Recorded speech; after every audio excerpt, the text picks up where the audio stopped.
welcome to Playwright, a podcast about creating and sharing new ways to play.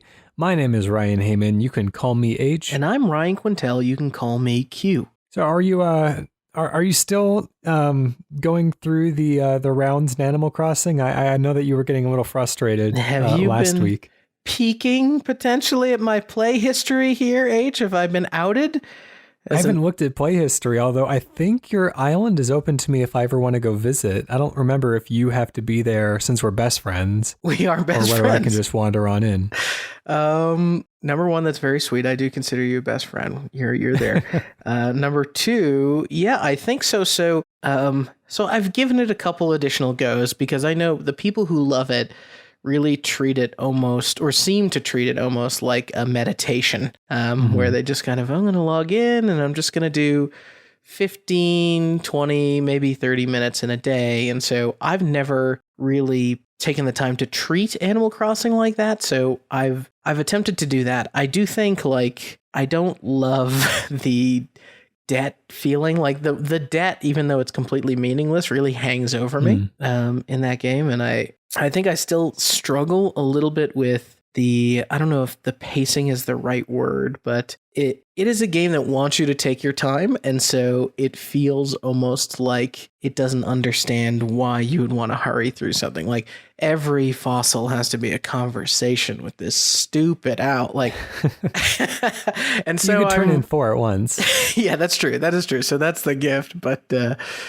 yeah, so I'm just, I've started to make my way through it. I'm finding something of a groove, so I'm going to continue to stick with it and see where it takes me. I think the way to view the debt is that there's no imperative necessarily to pay it off, but when you do pay it off, it unlocks kind of the next tier of your house, or paying off bridges or inclines or whatever it is. It just kind of gives you the opportunity to make something better. And so in a way, you're not really paying off something that you already owe, because there's no interest and no one's ever going to come for it if you just decide that you're happy with the house the size that it is now. Yeah. But it's kind of like in every other video game where it's like, you know, the upgrade costs $2 million. Once you get $2 million, then you get the upgrade. Yeah, I mean, that it makes sense. And I'm finding some level of joy in it. I think maybe this is also, it's just a good time for Animal Crossing. And as people want to, escape and find other things. But yeah, so Animal Crossing, I'm warming to it. Let's call it that. I don't want to be too dramatic. Cool. I've spent the weekend in VR, and it's been a long time since I've done that, but I've had a wonderful time. So, have you played Half-Life Alyx? I have not, no.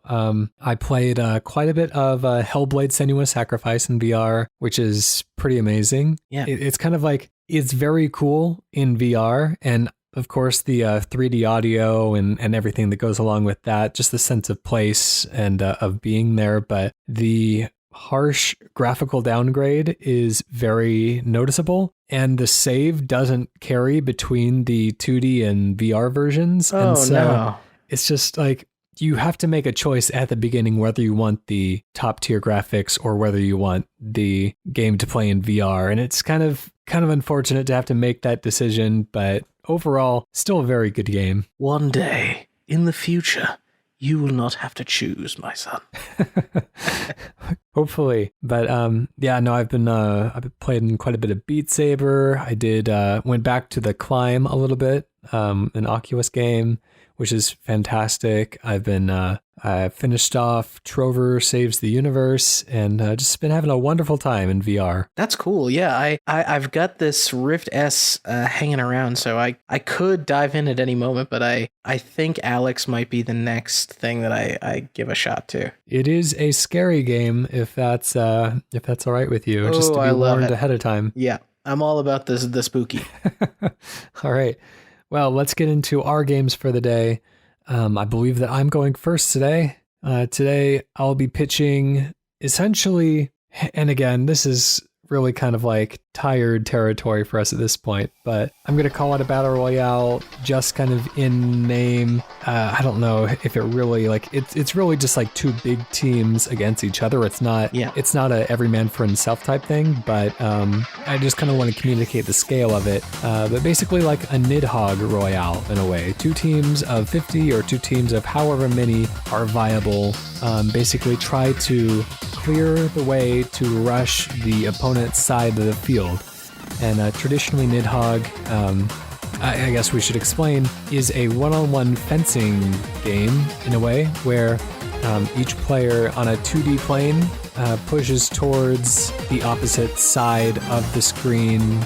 It's kind of a long scrolling screen. It feels like a football field or something like that. You're trying to make progress towards the enemy side, and your enemy appears in front of you, and so you have to have a little sword fight to determine to keep them from killing you. And so they're trying to rush to your side, you're trying to rush to their side, you're sword fighting, and they respawn every once in a while to interrupt your progress and to get in your way. And so I like this kind of like push and pull, this tug of war of progress between the two sides. And I just wonder what it would be like if we throw quite a few more people into it. So I'm going to start the clock there. I like the idea of having the sort of always or semi-shared objective. I think battle royales have maybe taken two big teams smashing into each other, but this almost has one of those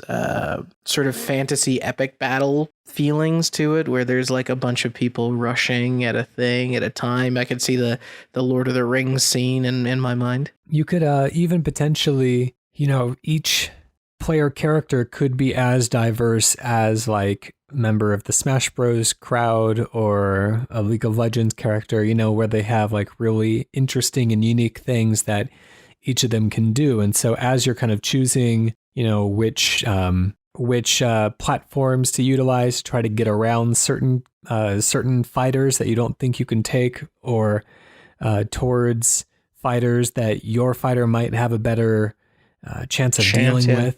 That's cool. So do you have this is like meant to simulate that moment of like two of the top tier combatants kind of like meeting each other on the battlefield in the midst of a bit larger battle? Yeah, in a way. So, I mean, Nidhogg as it was, two sword fighters, and so basically I want to kind of keep that same overall feeling, but inject a little bit more kind of chaos into it, and eventually it would whittle down to, potentially two players, or I guess actually it would probably be one team was a little bit more stacked towards the end of the round than the other. But essentially just kind of taking the same but adding that chaotic element to it. Yeah, what I like about that is also using like other combatants on the battlefield to potentially bounce off of or like use as environmental obstacles, the same way that when you encounter those fights, you see people like have to be thrown out of the way because they're interfering with this fight between these two sort of hero characters. And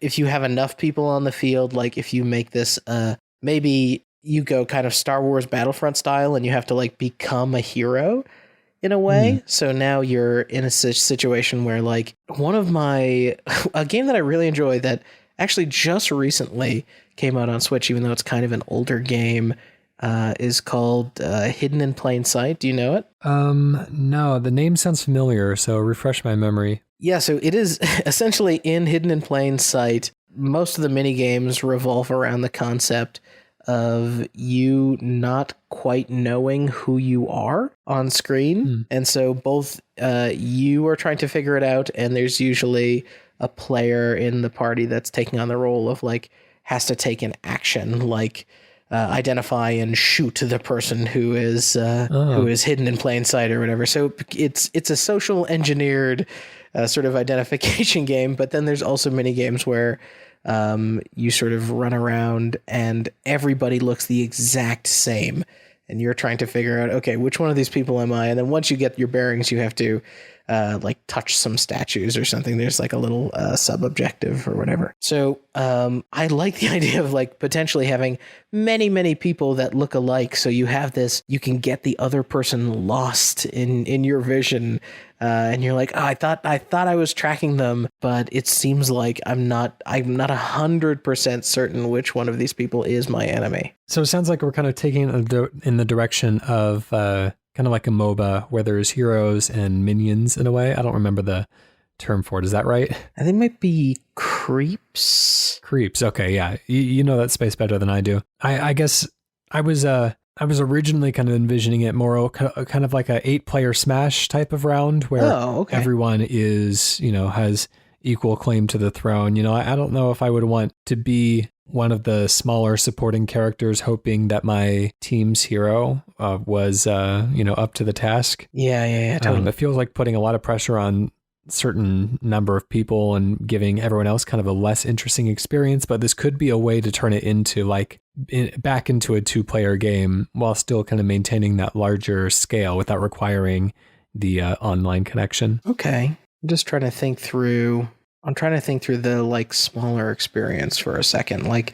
How do you make sure, or what can we do to make sure that this feels notably different from Smash Brothers? I think it's mostly just that the core objective is progression in one way or the other. Yeah. Which I guess that gets a little confusing because you have to judge whether because I'm thinking about Smash has teams, right? Yeah. You could so this is in a way it's a Smash mode, but I think what is cool is maybe there's different ways to make progress outside of just the fight. Do you think that's... So if the way to win, to score, is to kind of get that end zone victory of making it to the other side of the course, the arena, does that mean that, if this is a 50-on-50, presumably you have to enable permadeath, right? You have to, once people are knocked out, they stay out. Otherwise the match would just kind of be infinitely chaotic and it wouldn't ever whittle down to a more tense situation. But if there's permadeath, and that means that one player could get a military victory, as it were. You could completely eliminate the enemy team and not have to worry about the end zone rush as much, which is still what I want to be kind of the most interesting aspect of the game. So it seems like there are kind of two competing ideas. Either you have to allow respawns or you have to forego the end zone victory. I'm trying to think about football rules here. A safety is a very rare occurrence in football, but it is this kind of thing that adds a dynamic nature to the rest of the game, where if you're pushed all the way back into your starting zone, then you're essentially giving the other team points because you managed your time so poorly. So maybe there's in addition to pushing all the way through, I wonder if there can be a mechanic where if the other team is so unsuccessful at pushing, maybe there's almost the equivalent of a shot clock or something. So that way you keep the pressure on. You're not really allowed to take your hand or your foot rather off the gas just when things are starting to go well. Yeah. Or maybe it's a matter of if any one player reaches the opponent's side of the screen, then the screen scrolls no matter what. And so it's really about, keeping the enemy en masse from making it through the defenses. It's you can't let any leak in the dam. Right. So that's if you have 50 people coming at you all at the same time, there's the, watch all sides. I wonder if there can be something in the environment too that's even a bit of a physical barrier to give you the entire team, without necessarily having to communicate a visual indication that things are weakening at different parts of the arena. Yeah, I think that makes sense. Anyways, we're just about out of time. Let's go ahead and wrap it, and let's come up with a name. I feel like Push or something is gonna... Yeah, I was thinking the same thing. Yeah, something with pushing. What will it be? I was thinking of Pushwhacked as a play on Bushwhacked, but I don't know if that's... Is that an offensive term? I don't even know what it means. Bushwhacked. Sounds dirty. It does, but I think it's... I'm going to look it up. Bushwhacked. A bushwhacker was a form of guerrilla warfare during the Revolutionary... Yeah, that sounds probably bad. Oh, wait a second. Control these traits. Fight as a guerrilla in the bush. It kind of fits the overall general aesthetic. Yeah, especially if you're if there's any communication and you're able to mount surprise people from a certain side with flanking or that kind of thing. Yeah. I like it. Let's put out there Pushwhacked and see if we get any pushback for that. Oh my God. We're going to jail. We're going to pun jail one day, and I don't know when, but someone is going to send us. That's true. That's true. Well, until we get there, why don't you give us your pitch, and we can let's see if we can come up with a better name that's a little bit more straightforward to help break us out of pun jail.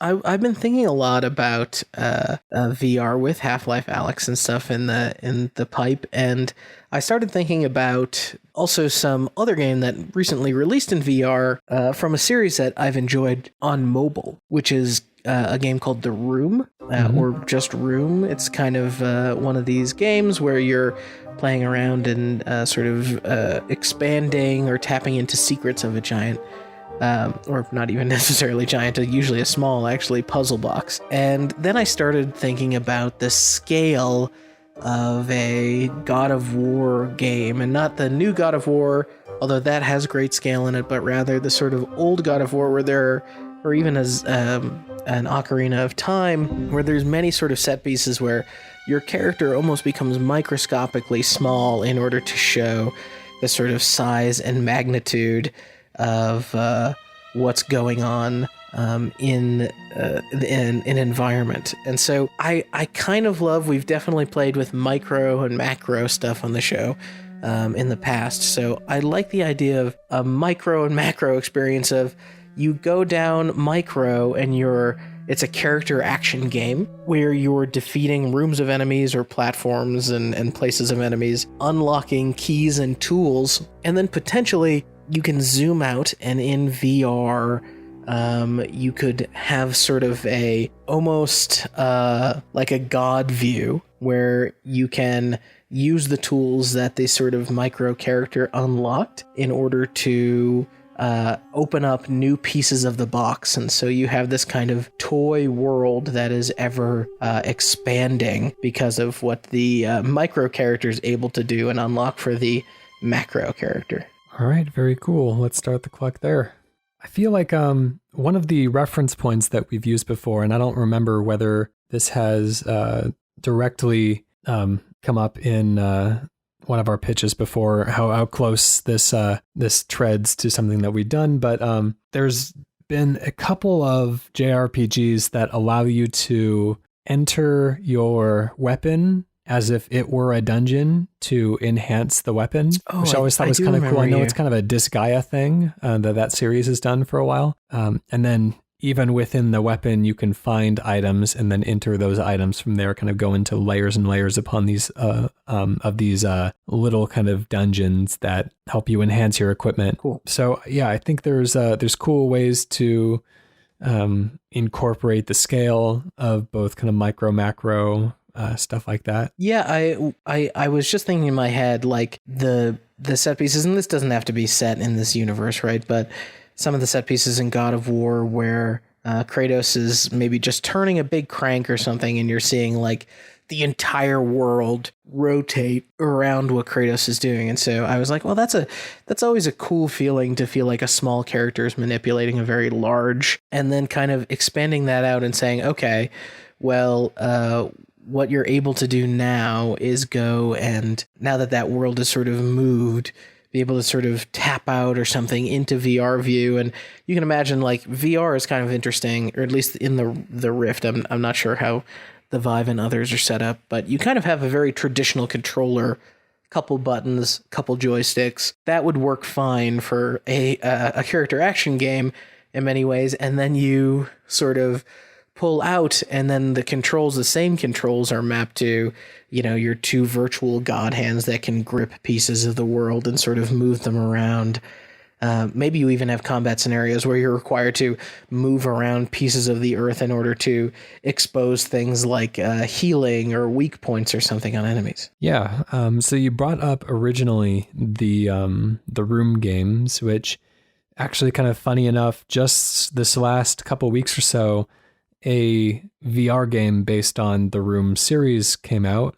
So, I wonder how close actually, if they incorporated any of these types of things. I'm guessing it's kind of a traditional The Room type experience, but would the gameplay style be drastically different between the two different scales of game going on? Would you be more kind of like solving puzzles on one layer and then playing the big Dynasty Warriors game on the top layer? Yeah, that's a good question. I'm curious of the answer to that myself. I'm wondering if like you can do something where the player feels like that they're, you have to make the small person still somehow feel significant in a way that is that's meaningful. So I'm thinking when they're sort of in the world and you have this, almost like a Metroidvania like thing, or as the big macro puzzle changes, it's unlocking new rooms and things for the micro character, and it's exposing new areas, maybe new sort of platforming challenges or hidden spaces. Maybe the same way that you have these moments of revelation in the large world inside of the room where you're like, oh, I finally get the key to unlock this particular piece. That's a great feeling. And then maybe that's causing havoc. So you almost not dread progression, but it's going to be, a new level of challenging for you as you step back into it. Are these layers aware of each other? Yeah, well, they're both you. So I wonder... Yeah, that's true. I guess we are the aspect that are tying them together. But I guess just within the fiction of the game, it probably doesn't really matter. But if I think about like the number of microorganisms that live on me and, eat my dead skin cells or something like that I don't really know or think about. That's a really interesting wrapper too, of like, this is going to be almost a war for inside of somebody's body is kind of an interesting narrative. The Osmosis Jones type effect. Finally, the Osmosis Jones everybody wanted, the game that we all demanded and finally got. Yeah, I that could be cool. So I would really like towards the end of the game to have a moment where this power structure is kind of inverted, something that the little smaller scale could do, whether it's kind of fighting off enemies in a very particular way. I think of like War of the Worlds and how that ended because all the Martians got sick and just kind of started working from home instead of invading the planet. So yeah, it was, I always like when there's some sort of like an unseen force that ends up being more deadly and prescient. Then I realize saying that in the middle of the pandemic is kind of ironic, but wouldn't it be funny if you always like it? No, yeah, no, I think that's cool. So like the idea of potentially like you're the sort of large character, something can fall ill or lose an ability because something that the micro character is not keeping up with, or an enemy, like it kind of incentivizes you, don't just run through this room of enemies because you're going to put your sort of macro character in a real bind. Or kind of at a story point, they're attacked by much smaller enemies, kind of like the X-Wing swarming the Death Star. Yes. And then it really is up to that smaller scale character to save the day. I mean, like one of the things I know that Sony found success in with the VR game Astro Boy was the sort of having a character that you kind of, your head is the camera, right, in the Mario 64 realm, so you have kind of a way to look around environments and stuff. So I think like in and of itself, that could provide cool visual puzzles on the small scale of this thing, and saying, oh, well, when you actually look around this corner, you'll find that you can actually do X, Y, and Z. That might be a way to like do environmental puzzles for your sort of action character while you're still taking on that role. So you almost get like I can imagine the scope even feels maybe Last Guardian-esque in this sort of thing. There's another game that I've referenced before. It's one of my personal favorites called Fru on the Xbox One. It's a Kinect exclusive. I think it's just on Xbox One, might be on 360 as well. But it's a 2D platformer where you control this little character on the 2D plane with your controller, but you use the Kinect as a way of your body kind of casts a silhouette onto the screen. And in that silhouette, you can cause certain things to appear or disappear. And so, there's these very kind of like tangible moments of this little character kind of running along a bridge made between your arms, or, running down your knee or something like that to try to get to one of the platforms on screen. And there's something that feels really, really cool about that. And if there are ways to kind of incorporate, maybe when the larger character moves or, does certain things, then just like the position of his or her body ends up, becoming, a major part of the world that the little character has to explore. Yeah, if the large character could say spin the world and the world has like a light source, then potentially you could do something almost Fru-esque, right? Which is when there's when your body is casting shadow over a part, perhaps that weakens enemies, and so you find yourself sort of maneuvering around in order to help out the micro player in a combat scenario and get you kind of up and moving around. We've hit 10 minutes, so let's name it. Oh, I was kind of thinking about if we wanted to go with robotic protagonists, we can call it built to scale, which is like difference in scale, but also they could potentially be scaling large objects. Yeah, that's really cool. Built to scale is good. I think that's also the name of one of the Rhythm Heaven mini games. So yeah, it's infected your brain. Yep. Only for the better though. Let's go to our community. This was tweeted at us from Jason Estey, who we've heard from before, who says, "Here's a simple pitch. What would a Calvin and Hobbes video game look like?" And oh my God. That's it. Let's go ahead and start the clock. Okay, you're going to have to be my Sherpa on this. I don't really know anything about Calvin and Hobbes other than they're friends. And is the tiger fake? Yeah, so I've read a tiny amount of Calvin and Hobbes. I mean, I know that they're both early Christian philosophers. Okay. It's just a little bit of like, what a weird place to pull those names from for this comic series. So I assume we are talking about the comic series. Yeah, I think so. This early division of the church. I wonder if Jason is just sitting there going, I can't believe they don't know anything about Calvin and Hobbes, and he's more distracted by that than whatever we're about to try and pitch. No, but essentially it's so Calvin's kind of a 10-year-old boy or something like that, probably younger. He has this tiger stuffed animal that he imagines as being real. A lot of their adventures kind of feels to me like, as kind of an outside observer, only kind of reading panels here and there, that they kind of alternate between reveling in the fun kind of innocence of childhood and playing up the naivety of the character, and then also at times making him more kind of philosophically aware and world weary than somebody his age would be, which to me always felt a little bit like having your cake and eating it too. But I think that, having a kind of childlike perspective gives you a really honest lens to approach these more kind of like loaded philosophical issues. So in that way, it's fun. But I think one of the major aspects of the Calvin and Hobbes fiction is this game called Calvin Ball, where basically it is, it's never really completely spelled out the rule set for how to win at Calvin Ball in this game that he plays. Okay. But you do get the sense that he's making up the rules as he goes to benefit himself. So maybe there's some way to utilize a changing rule set, but yeah, I don't know, maybe justifying things after they've happened. It's really drawing the target around the arrows. One of the things that's like, we've never really, now let's get philosophical about our show for a second. One of the things we've purposely, I think, not done on our show is we've never standardized the format of video game pitch, right? We've never been like, oh,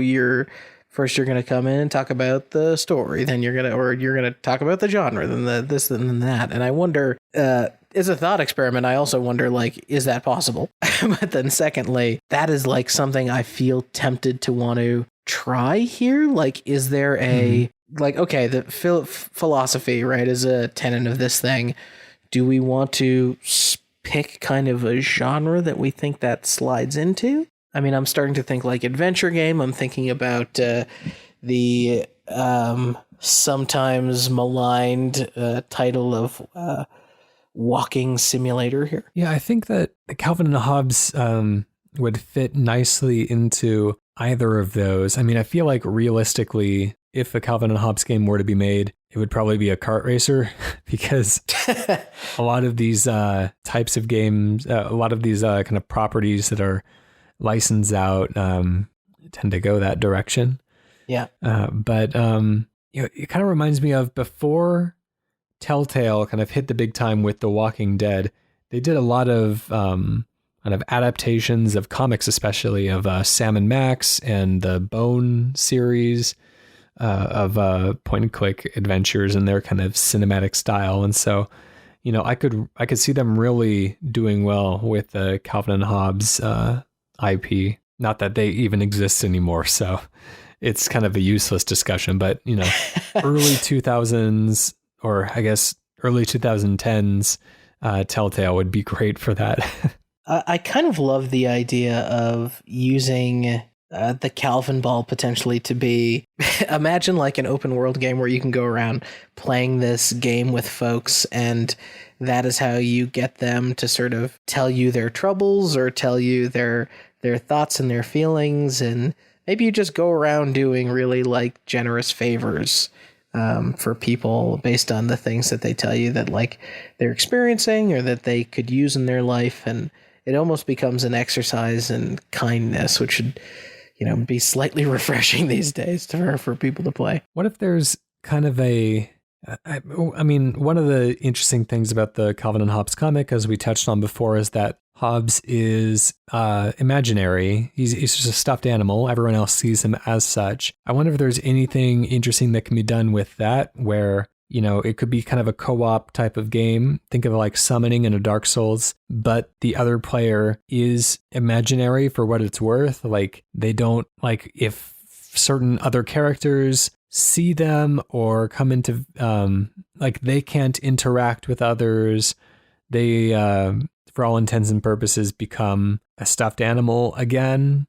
So maybe as you're fighting away these kind of imaginary threats, you have to also, almost like a stealth game, stay out of view of the real people around you. Otherwise, your companion will become rather benign. So you're saying in that there's kind of I think I need to hear more about this. So imagine like you and your friend are summoned into a Dark Souls game.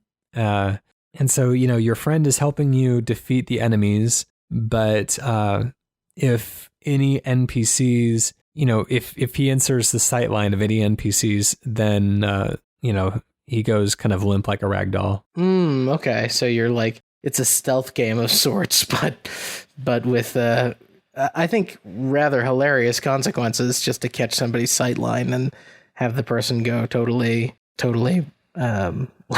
dead weight. Yeah. So it's kind of like two classes of characters. There's imaginary characters in which you can fully engage, and then there's real characters in which only the person who's hosting that game can interact. That's interesting. You could do some interesting story stuff, or storytelling stuff rather, with that, where you have a character who you could do like semi-transparent characters as well, like characters that almost become nothing just by nature of people being like, oh no, that's not real. That person's made up or whatever. So you could like reinforce the real world versus the imaginary world for the player. Mm-hmm. I'm trying to think of like what. Yeah, sorry, go ahead. There's a lot of instances of, Calvin and Hobbes going on adventures to Mars or whatever it is, these completely kind of imaginary environments. I would love if the world can be kind of a naturalistic, realistic world and then kind of erupt into imaginary environments around them. So I'm thinking of, there's a game called, let me look it up to make sure I think it's Beyond Eyes.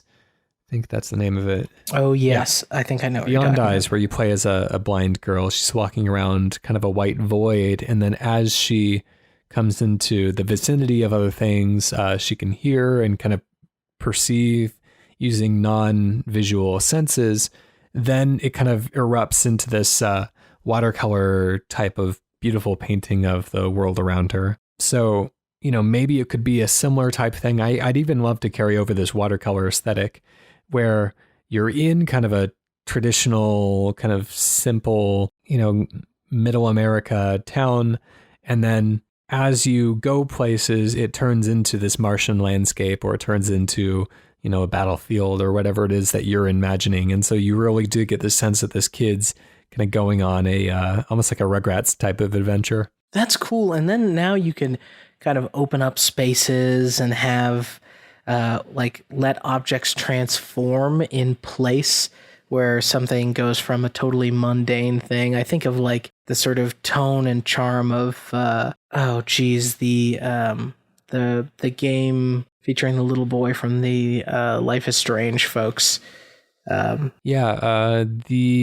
Captain Spirit, what is it? The Incredible Adventures of Captain Spirit or something like that? It's something like that, but it's, so in that vein, you can kind of imagine being able to kind of have something that is like, it's, it's a kitchen, it's pots and pans, it's the mundane, and then maybe to Calvin, because he is, Hobbes is a friend that is imaginary, you can kind of travel to this imaginary land and play with the ordinary objects, and suddenly what was a mundane object becomes extraordinary. It's suddenly, not your couch anymore. It's a spaceship. Yeah, and then maybe using sightlines of NPCs to turn things back into what they're supposed to be, because you might need a pot or a pan at some point. Anyways, we are at time. Let's call it, and let's give it a name.